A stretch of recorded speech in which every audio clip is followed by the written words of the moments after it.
தார்மீக ரீதியில் பிகேஆர் ஏற்கனவே முடிந்துவிட்டது. இனி அதை கொண்டாடுவதற்கு எதுவும் இல்லை என அக்கட்சியின் 25ஆம் ஆண்டு நிறைவு விழா குறித்து கருத்துரைத்த போது பிகேஆர் கட்சியின் படாங்சராய் முன்னாள் நாடாளுமன்ற உறுப்பினரான வழக்கறிஞர் என் சுரேந்திரன் தெரிவித்தார். டத்தோஸ்ரீ அன்வார் இப்ராஹிம் தலைமையிலான பிகேஆர் கட்சியின் சீர்திருத்தங்கள் எல்லாம் தார்மீக ரீதியில் முடிந்துவிட்டதாக அவர் கூறினார். அக்கட்சி நேற்று ஷா அலாமில் 25வது ஆண்டு நிறைவு விழாவை கொண்டாடியது.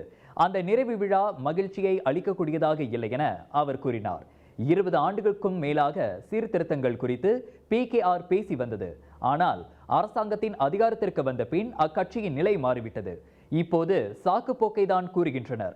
எனவே மகிழ்ச்சியோடு கொண்டாடுவதற்கு என்ன இருக்கிறது என தமது எக்ஸ் தளத்தில் பதிவிட்ட அறிக்கையில் சுரேந்திரன் தெரிவித்திருக்கிறார்.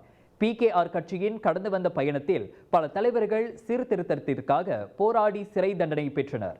பிகேஆர் அதிகாரத்தை கைப்பற்றுவதற்காக அந்த போராட்டத்தில் ஈடுபட்டனர்.